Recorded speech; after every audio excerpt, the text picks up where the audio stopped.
calling the trial off because it only seems to work about half the time. Pfizer says that's statistically insignificant. Other nations have reported the drug isn't helping to prevent severe illness in younger patients either. More than 1 million courses of Paxlovid have already been prescribed in the U.S.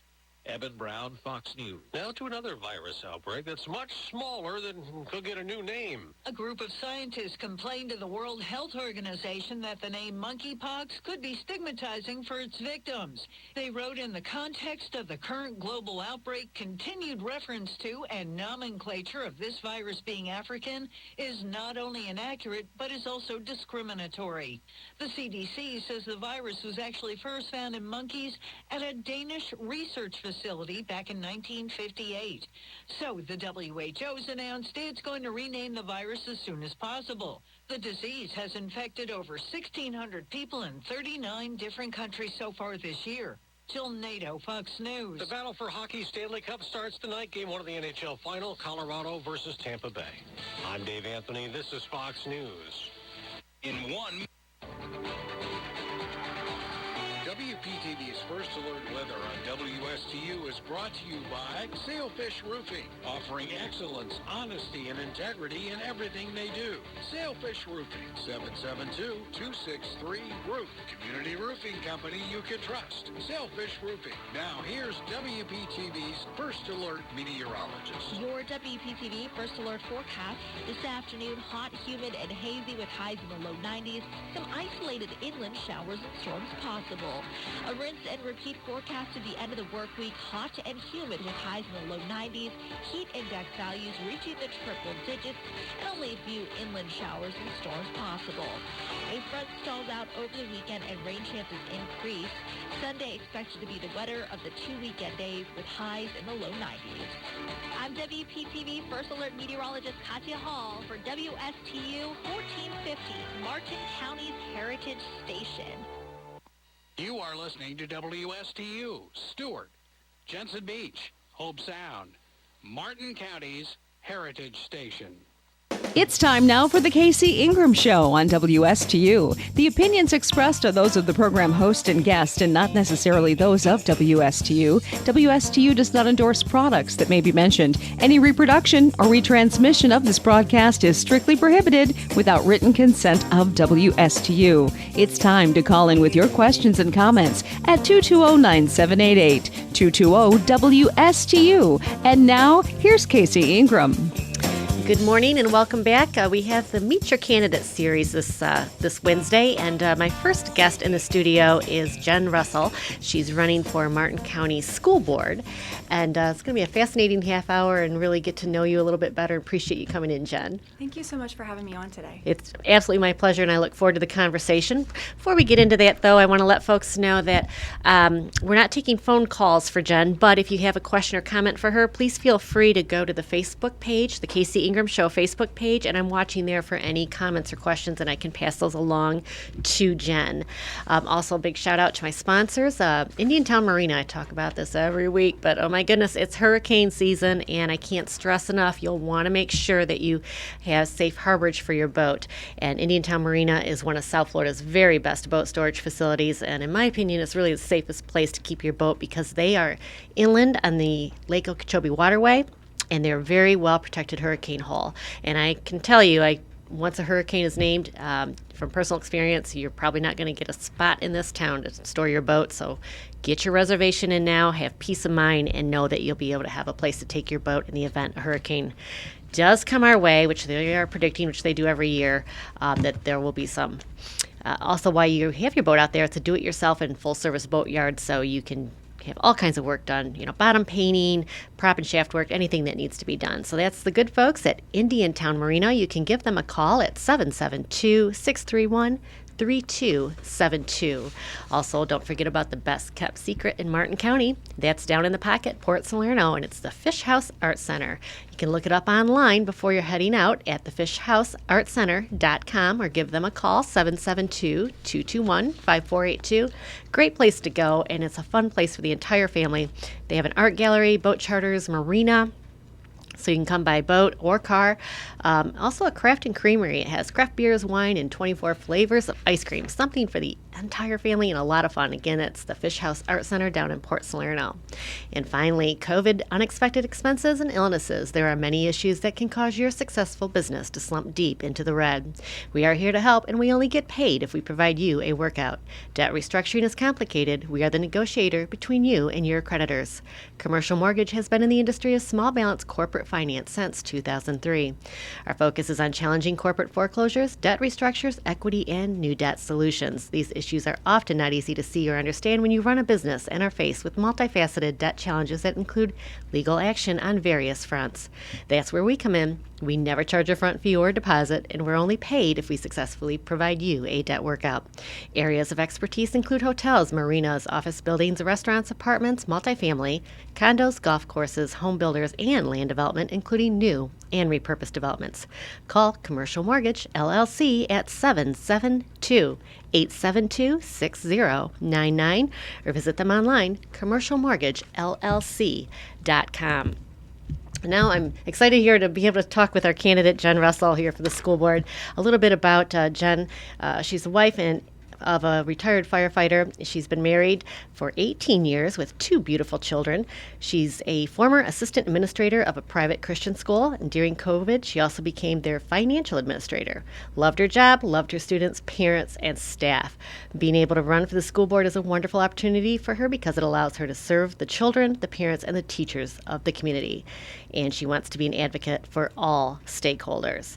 So, Jen, welcome here to the Casey Ingram Show, and tell us a little bit of why you are running for the school board.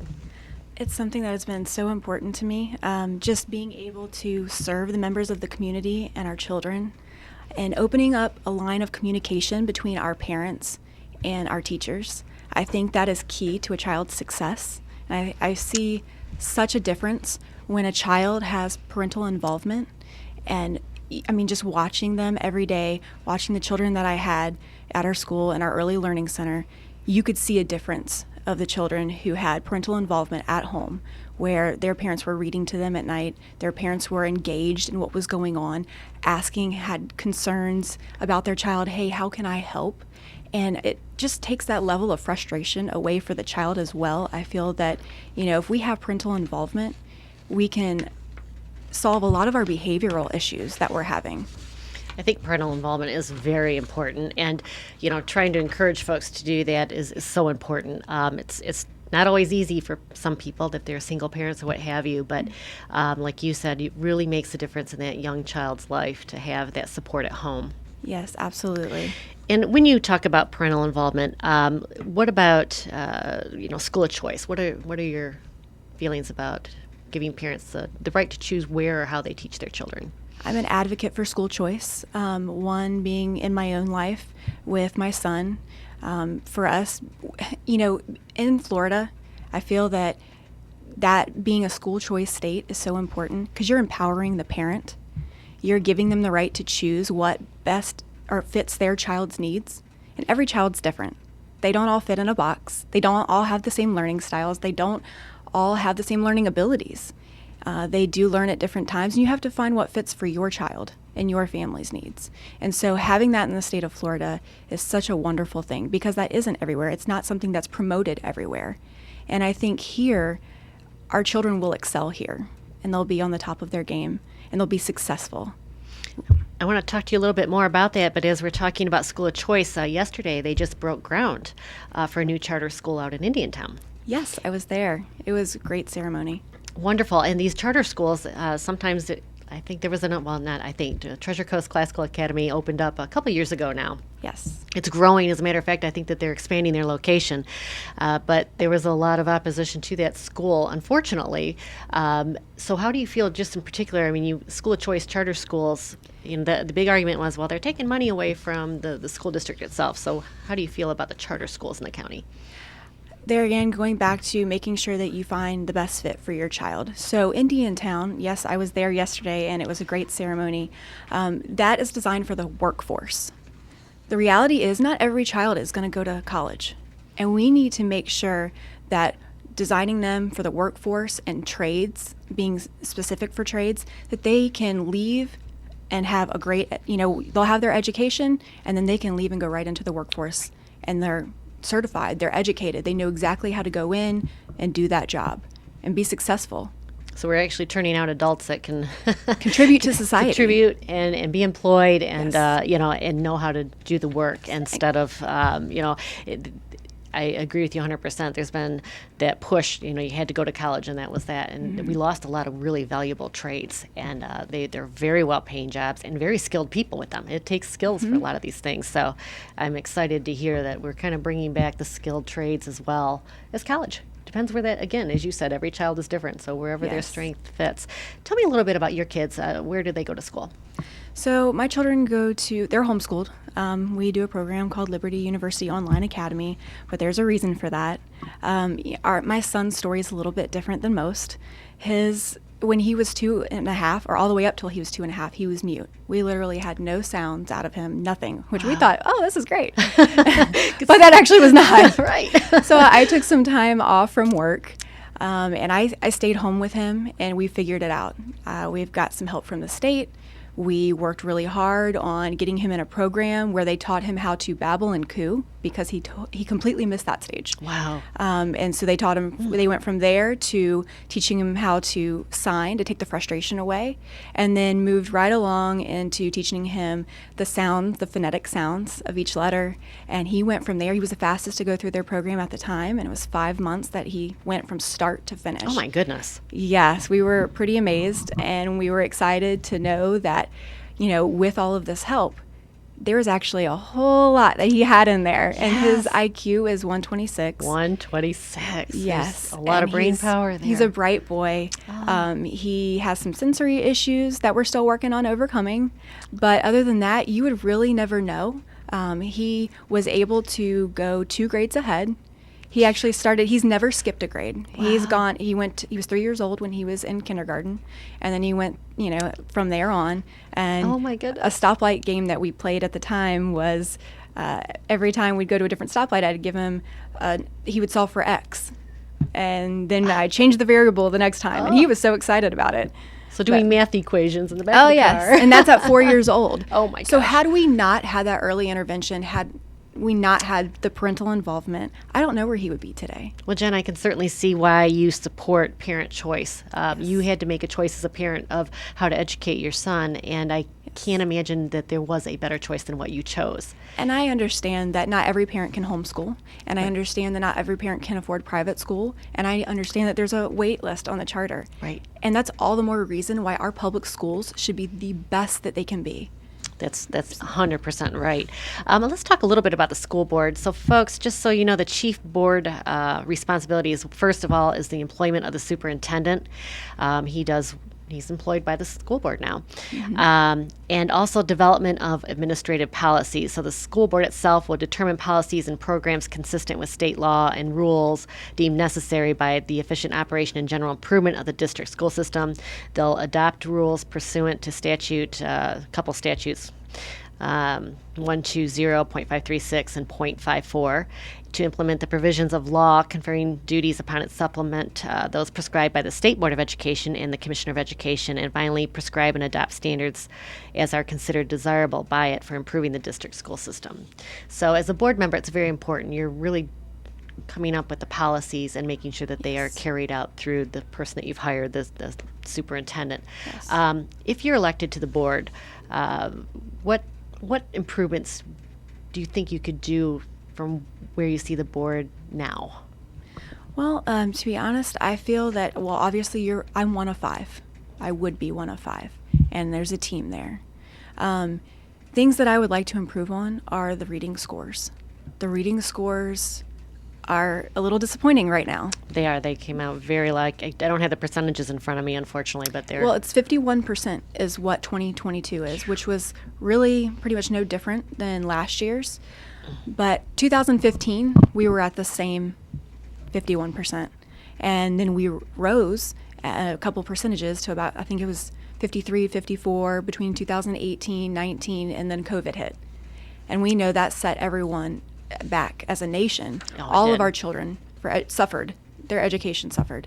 And so I feel that it's important that we refocus and we figure out how we can get parents involved, because I feel at this point if they would read with their children, like I said, for 20 minutes, it is so key.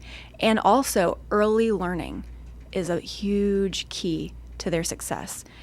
From the time that they're infants all the way to 5 years old when they start kindergarten, they're a sponge. They really are. I mean, their brains it hits about 85%. And so there's just so much that they're absorbing. And if they're not sleeping, they're learning, because they learn through play. They learn through cognitive abilities. They're imitating. And so they're imitating everything that you do. They do. And it's very important that, I feel like if we engage the early learning and maybe we work together with the early learning centers around here, maybe we can give our children an advantage. I do understand parents work, and I know they work hard. Yeah. And so I want to make sure that we can come alongside them and help to facilitate their child's learning any way that we can. 100%. That's they're our future, and really, there's nothing better that we can invest in than our children. Yes. Let's talk a little bit when we're speaking about the kids about safety and security. Martin County School District is listed as participating in the Aaron Feist Guardian Program. The Guardian Program was established in 2018 through the Marjorie Stoneman Douglas High School Public Safety Act. In the initial report, the Marjorie Stoneman Douglas Public Safety Commission found that having guardians in schools is the best way to ensure highly trained personnel are in place to respond immediately in the event of a school shooting. Guardians are armed personnel who aid in the prevention or abatement of active assailant incidents on school premises. They are either school employees who volunteer to serve in addition to official job duties, or personnel hired for the specific purpose of serving as a school guardian. Guardians must pass psychological and drug screenings and successfully complete a minimum of 144 hours of training. Jen, what do you think about that program? And I know with Martin County School District, you have the sheriff's office in there, but there are no other guardians as far as the teachers or staff that have been able to go through this program and, carry a concealed weapon. Yes. So I actually met with the head of security last week, Frank Frangella, and I sat and I spoke with him for an hour. He was so wonderful. He answered all of my questions. And one of the things, honestly, parents should be proud of what we have here. We're leading and setting a model for the entire state. All the other counties, they're using Martin County's model for that. And today, they are actually starting to implement this particular thing that we use here into Palm Beach County schools. That's wonderful. Today was the day that they were supposed to start on that. So they have Centegic's crisis alert system. And yes, they work really well with our sheriff's department. They have great communication. And I applaud that, because you always need to have great communication in order, and it takes a team to make sure that everything runs smoothly. Our teachers have been trained on what to do. We actually had an issue a couple weeks ago where there was someone, they went down, they ended up having to do a lockdown, and everybody did what they were supposed to do. Everything went perfectly. There was no issues, and it was nothing that was in the school, but it was something that was going on around that was near. So everybody had to go into a certain mode to make sure that, just in case, everyone was safe. Right. And Dr. Millay has been in the studio here a little bit too, and I said that they wear a lanyard, right? Yes, around their they neck, do. and there's a button to push. That's part of that crisis alert system. And all the children have cards as well. And so when they get on the school buses, they swipe. And so they know exactly where the child is. They know when the child gets off that bus. There's GPS locators on all of the buses. But as far as in the classroom, our teachers have a lanyard that they wear, and they can press it when they need help, where it's not an emergency, and then they have a certain way of doing it when it is an emergency. So do you feel that, I'll go back to the Aaron Feist Guardian Program. Yes. Do you support that? Do you think there's a need if teachers, let's say, or a janitor, whoever it is, goes through this program and wants to carry, would you be supportive of that? Right now they don't allow that, but Correct. If that were to come up in the board, would you be supportive of allowing this program where they're certified with 144 hours of training where they could carry a concealed weapon? One thing that Frank had said to me is that he wanted to make sure that whoever carries a gun is very well equipped to handle what they're doing. He doesn't want to just put anyone in there. Right. Because he does he has a process and he believes in that school safety. He takes it very seriously. He goes above and beyond with everything that he does. I was very pleased to hear everything that he had to say. So I would have to, with that, it would depend. I'd need to dig into that a little bit more before I would like to make an answer on that. Certainly. Now, I talked a little bit about your background at the start of the show. If you're to be elected, are you still going to be working at the school that you were working at? No, I am not. I currently I decided not to work right now. I'm a stay-at-home mom, which I love my babies. Yes. And getting to spend time with them. It's been great because I worked 60 to 70 hours a week. Wow. It was a lot. Every parent had my cell phone number. It was, we cultivated a family feel. Whenever I gave a tour, it was, we want to be an extension of your family. How can we help you? How can we work together? And so that was part of what I said to them, and we truly meant it. And so we wanted them to feel that when they were at work, they didn't have to worry about their babies, because they're so important. They are. Jen, and I can tell just from your background, that's really a theme that sticks with you, is you want to work as a team and bring everybody together. Yes. and make sure, of course, we have a learning environment that's safe for our children. What about the curriculum, specifically critical race theory? I know that that's not something that the school's dealing with at the moment, but it's always something that will come up for sure. It Right. is all over the world. Yes, and it is a question that constantly gets brought up. But for the state of Florida, that is something that is not allowed to be in our curriculum. And DeSantis has gone through, and he is starting to go through all of our textbooks to make sure that everybody is complying. And so I appreciate that. I think that we need to make sure that all of our students get a great education. They learn about each other. But, it's important that everyone is equal and treated equal. 100%. Again, we're speaking with Jen Russell. She's running for the Martin County School Board. Jen, Patty Marchese, I hope I'm saying that right, Patty. But she says, great job. She's tuning in. Appreciate that. But Jen, how can people reach you and support you or find out more about you? Well, they can go to my website, which is jenrussellforschoolboard.com. And you can read my bio there, or you can donate there. There's also a number on there that you can call. There's also contact, where I have asked for parents or teachers or anyone to please give us comments, suggestions, because I would love to hear your suggestions. I've sat down with several teachers to kind of find out how they feel about things. I've sat down with parents, grandparents, and part of the reason why I'm running is the fact that I had parents and I had grandparents who were concerned about where the school was at, and it said, hey, I know your background, I know your character, and would you consider running? And it took my husband and I a couple months to really think about this, because this is not me. As far as being a politician, that's not me. It's a big decision, and it's is very time-consuming, especially during election time and absolutely, through the primaries. So. But it's something that I love. It's something that I love doing, and being involved in a child's education, like I said, is so important to me.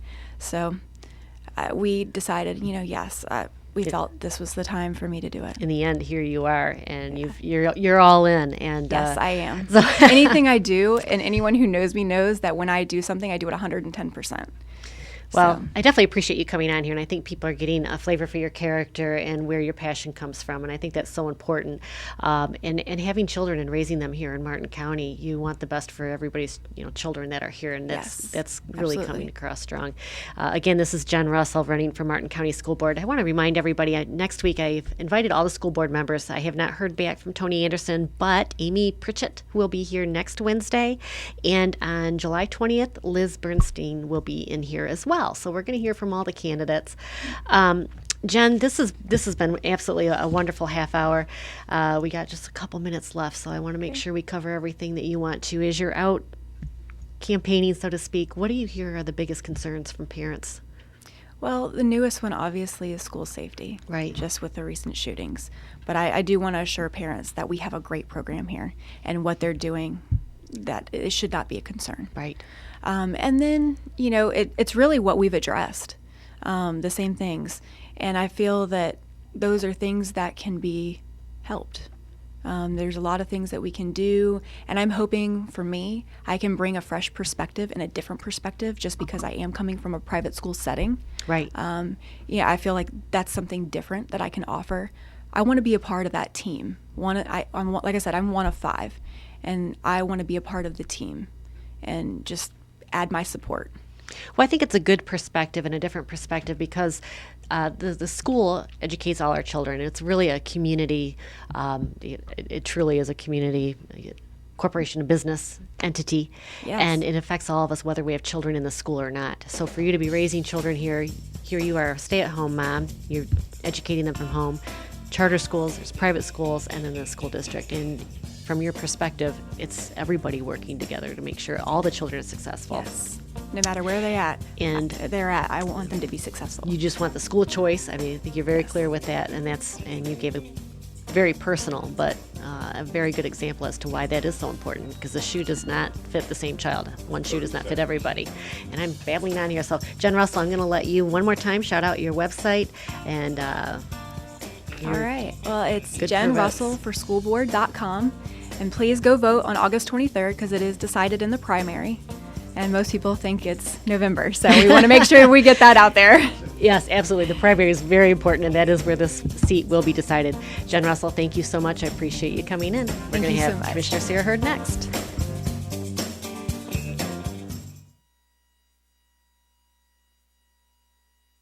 Internet shopping, retail space and rental income.